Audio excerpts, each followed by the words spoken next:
तो hello friends, क्या हाल चाल। लाइक और सब्सक्राइब कर दो। एकेडमी सर्वाइवल गाइड के इस पार्ट की स्टार्टिंग में दिखाया जाता है जहां पर बहुत सारे स्टूडेंट जिनकी हालत पूरे तरीके से ख़राब होती है और एक्लेबियस बहुत ज़्यादा हांफते हुए बोलता है कि हाँ मैं थोड़ा सा थका हुआ हूँ, लेकिन फिर भी मैं बिल्कुल भी अच्छे मूड में नहीं हूँ। तो चलो चीज़ों को जल्द ही ख़त्म करते हैं। सामने दिखाया जाता है तान्या और वो लड़की होती है जहाँ पर तान्या बहुत तेज से चिल्लाती है। तभी क्लेबियस के पीछे से एक बहुत बड़ा सा ब्लास्ट होता है। क्लेबियस बोलता है कि ये तो नॉर्थ एंट्रेंस से है, लेकिन ये एनिस का मैजिक नहीं है। तभी तान्या उस लड़की को लेकर के भागने लगती है और वो लड़की आराम से हंस रही होती है। दूसरी साइड सीन शिफ्ट होकर के एनिस का सीन दिखाया जाता है। राइटर बताता है कि भले ही एनिस एक टॉप टीचिंग असिस्टेंट है, इतनी ज़्यादा टैलेंटेड है कि उसको प्रैक्टिकल और एकेडमिक फील्ड के अंदर में स्पेशलिस्ट कहा जा सकता है, लेकिन जब फाइटिंग फील्ड की बात आती है तो वो अपने ईयर के जो एवरेज स्टूडेंट हैं उनसे थोड़ी ही अच्छी है। ऑफ कोर्स वो फर्स्ट ईयर के लिए कोई इजी अपोनेंट नहीं है। एनिस बोलती है कि ठीक है, तुम यहाँ से आगे जा सकते हो। राइटर बताता है कि लेकिन ये स्टूडेंट जोसेफ बाइटफेल्ड ये पूरे तरीके से अलग है। ये कम्प्लीटली एक डिफरेंट लेवल पर है। ये अपनी बहन के तरीके नहीं है जिसको कि बहुत ज़्यादा मेहनत करनी पड़ी थी अल्केमी स्टूडेंट में टॉप स्टूडेंट बनने के लिए। जोसेफ बहुत ज़्यादा कम उम्र से ही उसको मैजिक सोसाइटी रिसर्चर का स्टेटस मिल चुका है। उसी के साथ में वो आसानी से मिड रैंक के मैजिक को यूज कर सकता है। और अगर दूसरे शब्दों में कहा जाए तो वो एक जीनियस है। वो एक टॉप स्टूडेंट है जो कि सारे टॉप स्टूडेंट में एक लीडिंग कैंडिडेट बन सकता है। और जोसेफ बोलता है कि यहाँ पर तुम्हें बिल्कुल भी अपसेट होने की ज़रूरत नहीं है। मुझे पक्का पता है कि वो फील्ड जिसमें तुम बहुत ज़्यादा स्पेशलिस्ट होगी उनमें तुम बहुत ज़्यादा अच्छी होगी, लेकिन फाइटिंग में तुम्हारी कोई भी स्पेशलिटी नहीं है, तो तुम चिंता मत करो। इसको सुनकर के एनिस बोलती है कि तुम गलत समझ रहे हो, मैं इस वजह से नहीं गुस्सा हूँ, उसके लिए कोई और बात है।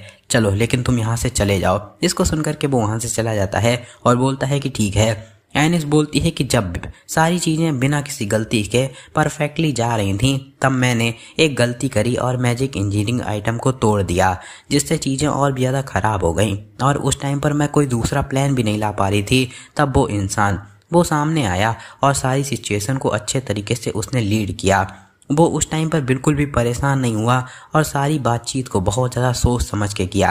लेकिन वहीं मैं एक नए स्टूडेंट से हार गई और मैं नॉर्दर्न एंट्रेंस को भी ब्लॉक नहीं कर पाई। उसी के साथ में मुझे हारे जाने या फिर पश्चाताप की भावना से ज़्यादा मुझे खुद पर गुस्सा आ रहा है, क्योंकि मुझे लगातार वो जो भरोसेमंद चेहरा है वो याद आ रहा है। वो इंसान जो कि हर एक सिचुएशन का हल निकाल ही लेता है, चाहे सिचुएशन जितनी ज़्यादा ख़राब क्यों ना हो। एडी बोलता है कि तो मेरा पहला गेस्ट आ चुका है।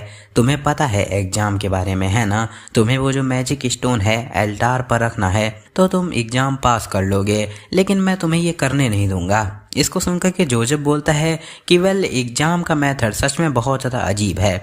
अगर मैं यहाँ पर तुम्हें हरा करके जीत गया और उसके बाद मैं मैजिक स्टोन को वहाँ पर रख दिया, तो फिर आखिर आगे आने वाले जो भी स्टूडेंट होंगे वो लोग किन के खिलाफ लड़ाई करेंगे?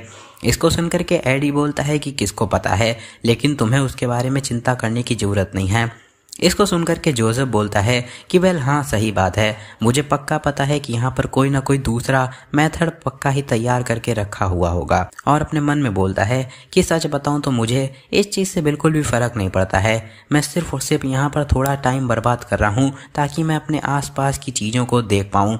क्या विजन डिस्क, और वहाँ पर वही पर्पल वाली विजन डिस्क बड़ी होती है, उसको देखते हुए बोलता है कि इसका कलर डिफरेंट है। क्या ये उसका इम्प्रूव्ड मॉडल है? तो मुझे यहाँ पर अच्छे तरीके से तैयार रहना चाहिए। वो सीनियर जो कि मेरे सामने खड़ा है वो पक्का ही मैजिक फैकल्टी का मेंबर है, लेकिन मैं उसके अंदर से ज़्यादा माना फील नहीं कर सकता हूँ। और ऐसा लगता है कि अभी अभी थोड़ी देर पहले ही यहाँ पर मैजिक स्टोन का भी यूज किया गया है। और सच ये है कि यहाँ पर सबसे पहले मैं ही पहुँचा हूँ, तो फिर उसने मैजिक स्टोन का यूज किया अपने पहले विजिटर के लिए, तो इसका मतलब ये है कि उसके पास में बहुत ज़्यादा लो अमाउंट का माना है। ये कितनी ज़्यादा डिसअपॉइंटिंग चीज़ है। मैंने सोचा था कि सिल्वेनिया में बहुत सारी चीज़ें सीखी जा सकती हैं। तो चलो इसको जल्द ही ख़त्म करते हैं और मुझे जल्द ही सोच लेना चाहिए कि जब मैं यहाँ से निकलूँगा तो मुझे कौन सा सैंडविच खाना है। और अटैक करता है, जिसे देखा जाता है सामने ब्लास्ट हो जाता है।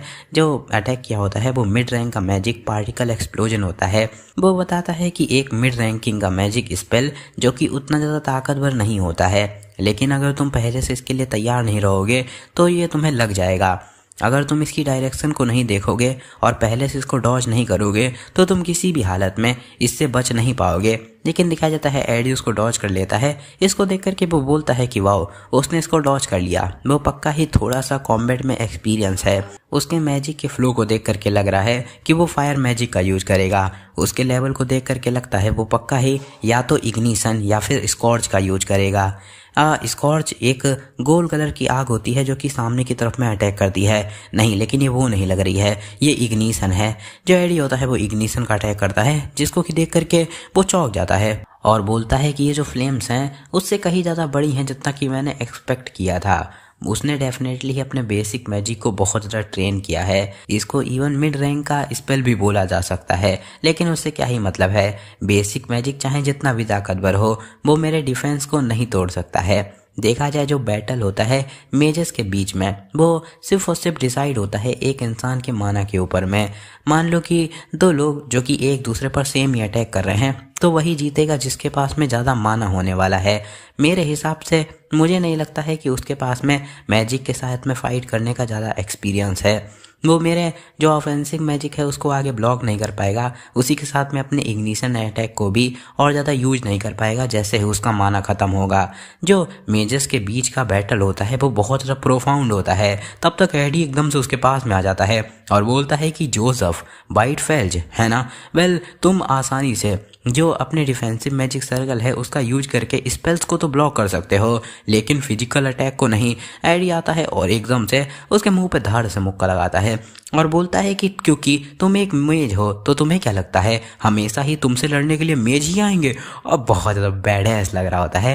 दिखाया जाता है जोसेफ पीछे की तरफ में आ जाता है और बोलता है कि आखिर तुम आग से कैसे बाहर आए, आखिर कैसे। मैं बहुत ज़्यादा केयरलेस हो गया था लेकिन अब ऐसा नहीं होने वाला है। और मिड रैंक के आइस मैजिक का यूज करने वाला होता है तो एडी फिर से इग्निशन का अटैक करता है। इसको ही देख करके वो बोलता है कि क्या फायर मैजिक दोबारा से, क्या वो ये चाहता है कि जो मैं आइस मैजिक यूज कर रहा हूँ उससे बहुत ज़्यादा भाप बन जाए जिससे कि मैं आगे कुछ भी देख ना पाऊँ स्टीम की वजह से और वो दोबारा से मुझ पर पिछली बार के तरीके अटैक कर पाए। लेकिन नहीं, मैं दूसरे एलिमेंट का भी यूज कर सकता हूँ और वो भी एक फायर वाला अटैक कर देता है। स्कॉर्च बेसिक मैजिक होता है। देखा जाता है एडी उसी फायर के अंदर में होता है। तभी एकदम से एडी यूज करता है अपनी ब्लेसिंग ऑफ रिकवरी और आग से बिना जले हुए एकदम शांति में निकल आता है अच्छे तरीके से। और इसको देख करके जोसेफ बोलता है कि क्या फायर रेजिस्टेंस, आखिर ऐसा कैसे। दिखाया जाता है एडी अपना डैगर निकाल लेता है और उस पर अटैक करता है तो वो अपने सामने एक फिजिकल शील्ड बना लेता है और अपने मन में बोलता है कि शिट, आखिर वो उस डैगर को कहाँ से लाया और आखिर ऐसा हो ही नहीं सकता है कि वो मुझसे तेज अपने स्पेल को कास्ट कर पाए, है ना, मैं उससे बहुत ज़्यादा तेज हूँ। तभी कुछ देख करके बहुत ज़्यादा चौंक जाता है। एडी अपना डैगर उस पर लगा करके पीछे की तरफ में चला आता है और बोलता है कि मग, अब यह तुम्हारी बारी है। और अपना जो स्पिरिट फॉर्मूला होता है एक्सप्लोजन उसका यूज करता है जिससे कि एक बहुत बड़ा सा एक्सप्लोजन होता है और जो जोसेफ होता है वो उड़ करके बहुत ज़्यादा दूर गिरता है जा करके। उसकी हालत पूरे तरीके से ख़राब हो जाती है। वो बोलता है कि उठो उठो, नहीं पहले सोचो, आखिर ऐसा हो ही नहीं सकता है कि वो मुझसे तेज बेसिक मैजिक को कास्ट कर पाए। तो पक्का ही क्या वो एक स्पिरिट मैजिक था, वो एक एक्सप्लोजन मैजिक नहीं बल्कि एक स्पिरिट फॉर्मूला था। अब मुझे समझ में आ रहा है कि आखिर वो मेरे स्कॉर्च अटैक से अपनी खाली बॉडी से कैसे बच गया। ये इस वजह से क्योंकि वो spirit magic blessing of recovery का यूज कर सकता है और वो शुरू से ही आग के अंदर में अपनी स्पिरिट को छुपा करके रखा था। स्पेल्स, स्पिरिट मैजिक, उसी के साथ में वो मैजिक इंजीनियरिंग आइटम उसने अभी तक किसी को भी सही तरीके से यूज नहीं किया है, लेकिन फिर भी उसने मेरी इतनी ज़्यादा ख़राब हालत कर दी है। आखिर ये इंसान है कौन। और एडी एकदम बैडएस लग रहा होता है। जोसेफ बोलता है कि ठीक है, लो मैं हार गया और अपने मैजिक स्टोन को छोड़ देता है। तो एडी भी पीछे की तरफ में मुड़ करके देखने लगता है। तभी जोसेफ उठता है दोबारा से अटैक करने के लिए और अपने आइस स्पीयर मिड रैंक के मैजिक का अटैक करता है, लेकिन एडी उसको डॉज कर लेता है। तो जोसेफ अपने मुक्के से एडी पर अटैक करता है और उसके एक मुक्का मारता है, लेकिन एडी को घंटा फर्क नहीं पड़ता है। राइटर बताता है कि ऐसा हो ही नहीं सकता है। जोजफ, जो कि शुरू से ही मैजिक रिसर्च में लगा रहा है, उसका मुक्का किसी भी हालत में एडी के ऊपर में कुछ इम्पैक्ट छोड़ पाए। तभी बहुत तेज से हवाएं चलना स्टार्ट हो जाती हैं। जोजफ बोलता है कि नो वे, क्या ऐसा हो सकता है? और सामने से मेरिल्डा आ जाती है। मतलब एडी के पास प्रोटेक्शन ऑफ बाइंड होती है जो कि मेरिल्डा की होती है, जिससे कि बहुत ज़्यादा प्रेशर निकलता है और वो जो जोजफ होता है वो उड़ते हुए बहुत ज़्यादा दूर गिरता है जा करके। बहुत बड़ा इम्पैक्ट होता है। दिखाया जाता है उसकी हालत पूरे तरीके से ख़राब हो जाती है। वो बोलता है कि सच में मैं सच में हार गया। और एडी बोलता है कि बहुत अच्छे, एंडिंग सच में बहुत ज़्यादा अमेजिंग थी। वो बहुत अच्छा डिसीजन था जो तुमने मुझ पर एक अटैक किया। तभी जोजफ बोलता है कि एक्सक्यूज़ मी, तुम्हारा नाम क्या है? इसको सुन करके एडी बोलता है कि एड रोड टेलर। और फिर ऑनिक्स आता है, उसको उठा करके ले जाता है। सीन शिफ्ट हो जाता है, जिक्स का सीन दिखाया जाता है, जहाँ पर जिक्स की जो गर्लफ्रेंड होती है, मैं इसका नाम भूल गया, वो बोलती है कि जिक्स, आखिर तुमने मैजिक फैकल्टी को चूज क्यों किया? इसको सुनकर के जिक्स बोलता है कि तुम अचानक से ये क्यों पूछ रही हो? इसको सुनकर के उसकी गर्लफ्रेंड बोलती है कि तुम एक टॉप स्टूडेंट हो सकते थे अगर तुम अल्केमी या फिर कॉम्बैट फैकल्टीज़ में जाते। मुझे ये बहुत ज़्यादा अनकंफर्टेबल लगता है कि तुमने इतनी ज़्यादा अच्छे बेनिफिट्स को सिर्फ और सिर्फ मेरी वजह से छोड़ दिया। इसको सुनकर के जिक्स बोलता है कि मुझे घंटा फ़र्क नहीं पड़ता है एक टॉप स्टूडेंट बनने से। मैं शायद से एक टॉप स्टूडेंट बन सकता था एल्केमी के अंदर में, लेकिन कॉम्बैट में बिल्कुल भी नहीं, क्योंकि आने वाला जो सेकेंड ईयर का स्टूडेंट है टॉप कॉम्बैट फैकल्टी, वो क्लेवियस है। दिखाया जाता है दूसरी तरफ, जहाँ पर क्लेवियस को कोई बहुत तेज से अटैक करता है, जिससे वो एकदम पीछे गिरता है आकर के और कहता है कि आखिर अभी अभी वो क्या था। कुछ धुंधले धुंधले लोग दिखाए जाते हैं, जहाँ पर एक लड़की बोलती है, क्या तुम ठीक हो? क्या मेरा जो होली मैजिक है वो कुछ ज़्यादा ही ताकतवर था? क्या मैंने तुम्हारी कोई हड्डी तो नहीं तोड़ दी? और देखो ये वही लड़की लग रही है ना जो कि तान्या के साथ में थी, है ना। और तभी ऑनिक्स आ जाता है और बोलता है कि इसको मुझ पर छोड़ दो, तुम दोनों आगे जा कर के अपना एग्जाम पूरा करो। क्लेवियस अपने मन में बोलता है कि फक, आखिर मैं ऐसी कोई चीज़ को कैसे ही ब्लॉक कर सकता हूँ। ऑनिक्स बोलता है कि क्लेवियस, क्या तुम ठीक हो? जल्दी से जल्दी उठ जाओ। दिखाया जाता है 20 मिनट पहले का सीन, जहाँ पर एग्जाम खत्म होने वाला होता है। दिखाया जाता है तान्या और वो लड़की हाफते हाफते वहाँ पर आते हैं। तान्या देख करके बहुत ज़्यादा चौंक जाती है और बोलती है कि क्या तुम हो हमारे लास्ट एग्जाम? और अपने मन में बोलती है कि वो इंसान जिससे कि मैं डरा करती थी, जिससे कि मैं हेट किया करती थी, वही मेरा लास्ट एग्ज़ाम है। और एडी बोलता है कि चलो मैं डायरेक्ट पॉइंट की बात करता हूँ, बस यहीं पर गिव अप कर दो। और भाई कितना बैडेस लग रहा होता है, I mean what the fuck, गजब लग रहा है, डैम। फिर सीन शिफ्ट हो जाता है। राइटर बताता है सेंटस क्लैरिस के 2 सपने थे। दिखाया जाता है कोई बोलता है कि मैं मानता हूँ नोवेलिटी आती है जब लोग तुम पर भरोसा करते हैं और तुम अपनी पूरी ज़िंदगी उस भरोसे को मेंटेन करके रखते हो। तुम्हें एक खाली स्लेट के तरीके बन करके रहना पड़ेगा। स्लेट मतलब वही वो नहीं, पहले एक छोटा सा ब्लैक कलर का आता था, मतलब जिस पे ब्लैक बोर्ड टाइप में, उसी में हम लोग लिखा करते थे, जैसे तुमको पता होगा। और राइटर बोलता है कि उसी के साथ में जो क्लैरिस का पहला सपना था वो आर्क बिशप बर्डियो के द्वारा दिया गया था, वहीं पर उसका जो दूसरा सपना था। दिखाया जाता है क्लैरिस सो रही होती है। कोई बोलता है कि खाली स्लेट्स के तरीके जीने से तो अच्छा है कि तुम कीचड़ के पानी में मर जाओ। इस पे क्लैरिस अपनी आंखों को खोल लेती है। दिखाया जाता है एक लड़की कोई गाना गा रही होती है, जिस पे क्लैरिस आकर के अपने मतलब खिड़की से उसको देखने लगती है। और वैसे मैं पूरा गाना ऑब्वियसली नहीं बता पाऊंगा, लेकिन थोड़ा सा बता देता हूँ, जिसमें बोलता है कि ये जो प्योर वाइट होली इंपीरियल्स कैपिटल है वो इंसानों के द्वारा बनाया गया है। और देखा जाए ये लंबा सा टावर है, ये भी इंसानों के द्वारा बनाया गया है। ये बहुत ज़्यादा कॉन्फिडेंट और बहुत ज़्यादा मैजेस्टिक लगता है। और आगे मैं गाना नहीं बता रहा हूँ, उसमें पूरे तरीके से ये बताया होता है कि अपने जो दुनिया के अलग अलग रंग हैं, जैसे कि ग्रीनरी हरी है, घास के मैदान पीले हैं, ऐसे अलग अलग चीज़ों के बारे में, मतलब दुनिया के कलर्स के बारे में बताया जाता है। यहाँ पर बहुत सारे अपने दुनिया में कलर होते हैं। गाने का मतलब यही होता है। लास्ट में वो गाने की बोलती है कि जब जो प्योर वाइट कलर है वो सिर्फ और सिर्फ एक छोटा सा पोर्शन है दुनिया के नेचुरल ब्यूटीफुल कलर्स का। दिखाया जाता है ये वही लड़की होती है एडल, जो कि हम लोग को कुछ एपिसोड पहले दिखाई गई थी। और राइटर बताता है कि एडल जिसके पास में होली फायर थी, जब उसने ऑर्डर छोड़ा था उसके बाद में उसने खुद को रोमांटिक बुलाना स्टार्ट कर दिया था।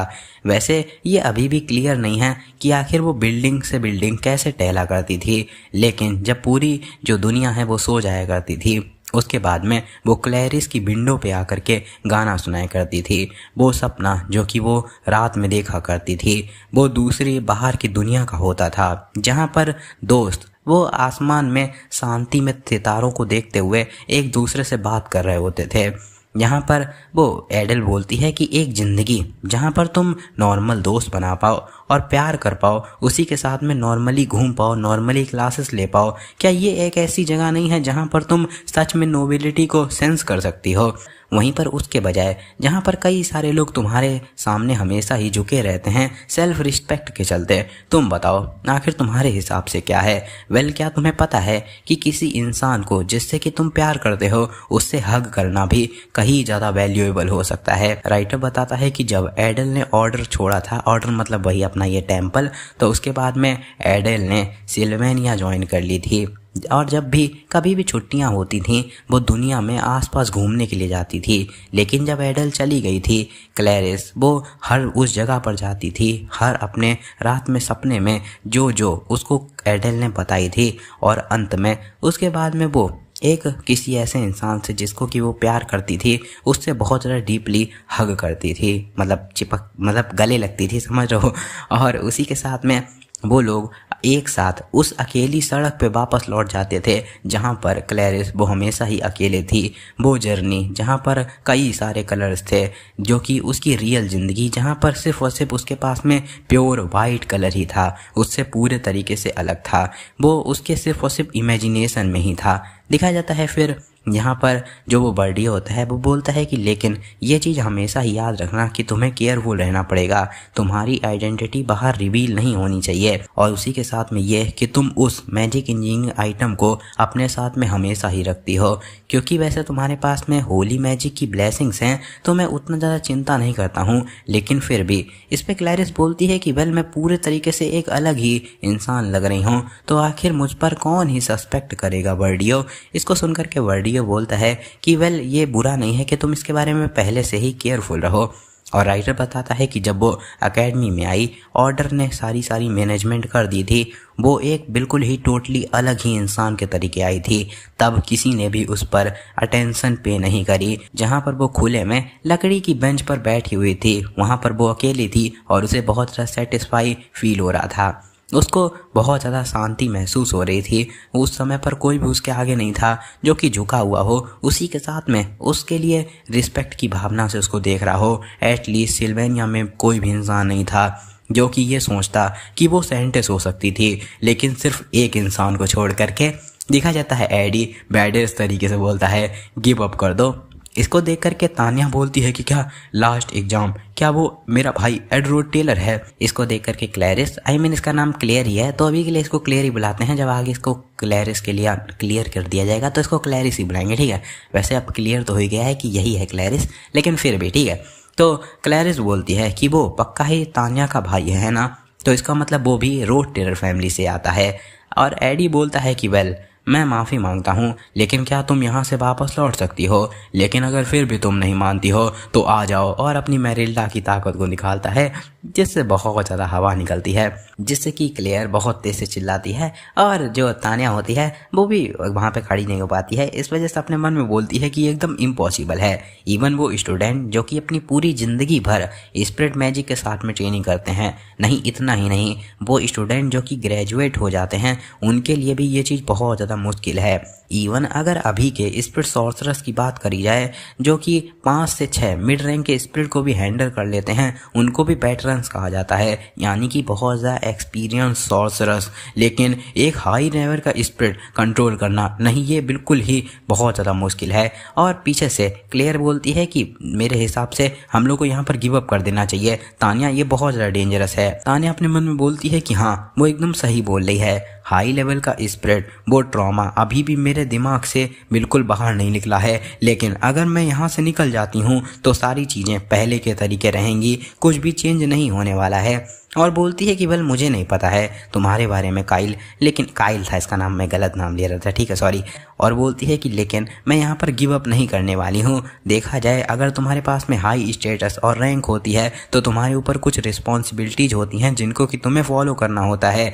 और अपने मन में बोलती है कि मुझे 2 साल पहले की हर बात याद है, और यहाँ पर एक रियलिटी होती है कि एक इंसान कितना ही अपने लेवल को इम्प्रूव कर सकता है। तो फिर आखिर एक ऐसा इंसान जो कि इवन एलिमेंटल मैजिक को भी यूज तक नहीं कर सकता था, उसके पास में एकदम से हाई लेवल का स्पिरिट है, ये डेफिनेटली ही फेक होगा, है ना। तो मुझे बस जो मेन है उसको पहले ख़त्म कर देना है। तभी दिखा जाता है जो माइंड स्पिरिट होती है मेरिल्डा, वो एकदम से हवा को अपने मुंह में खींचती है, जिससे कि वो लोग उड़ना स्टार्ट हो जाते हैं। और भाई पीछे काइल को देखो भाई, वो उड़ते हुए बस अपनी स्कर्ट को बचाती रह जाती है। जैसे नहीं शिजुका अपने नोबिता की जब भी हवा चलती थी वो सबसे पहले अपनी स्कर्ट बचाती थी।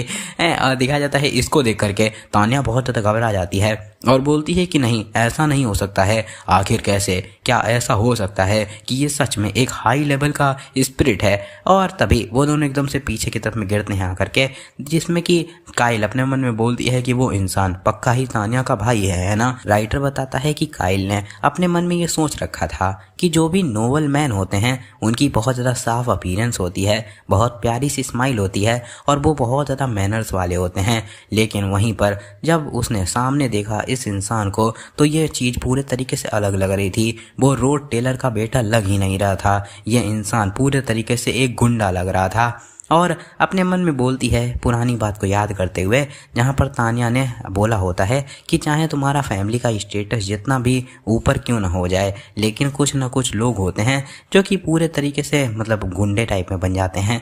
और काइल अपने मन में बोलती है कि इवन वैसे मुझे ज़्यादातर बाहर की दुनिया के बारे में पता नहीं है, लेकिन फिर भी मैं उसकी अब पूरे तरीके से बात को समझ पा रही हूँ। जो तान्या है वो अपने भाई से बहुत ज़्यादा हेट करती है, वो सिर्फ इस वजह से क्योंकि वो एक के तरीके है।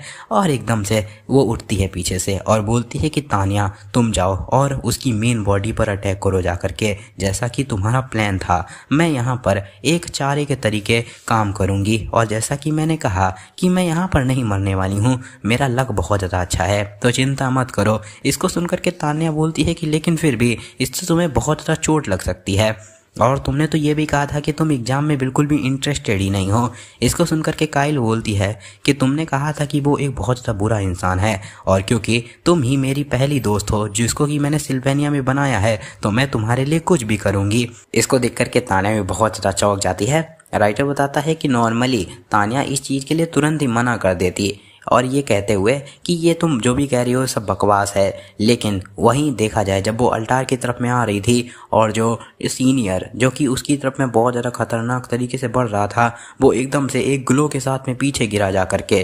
क्या काइल के पास में कोई स्पेशल पावर है? जिस चीज़ को देख करके वो इतनी ज़्यादा सरप्राइज हुई वो इस वजह से क्योंकि वो डरपोक बिल्ली जैसी काइल जो कि हमेशा ही पीछे छुप करके रहती है, वो खुद ब खुद आगे जा करके लीड ले रही है। क्या सच में उसके पास में नॉर्मली इतनी ज़्यादा हिम्मत होती है? तभी दिखाया जाता है काइल वहाँ पर बहुत तेज से चिल्लाने लगती है और तान्या अपने मन में बोलती है कि ऑफकोर्स बिल्कुल भी नहीं।